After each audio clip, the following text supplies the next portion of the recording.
10:30টার সময় আমরা চুরাইবাড়ি নাকাতে ইউপি 5880 1128 একটা ট্রাক গাড়িকে আটক করি, যার মধ্যে 10টি ট্রান্সফরমার লুট করা ছিল। তো ট্রান্সফরমারের নাটগুলি ঢিল ছিল, তো ওটা দেখে আমাদের সন্দেহ হয় এগুলা ঢিল থাকার কথা না। তারপরে আমরা সন্দেহ হয় যে এটার মধ্যে কোনো সাসপেক্টেড আর্টিকেল থাকতে পারে।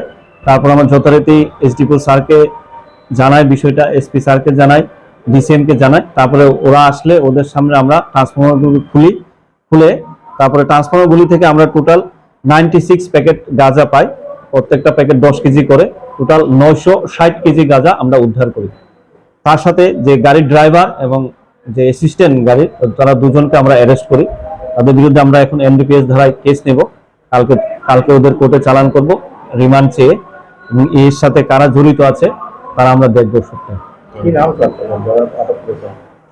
ড্রাইভার দুজনে ইউপির বাসিন্দা, অদ্রেশ কুমার সাচ্চান আর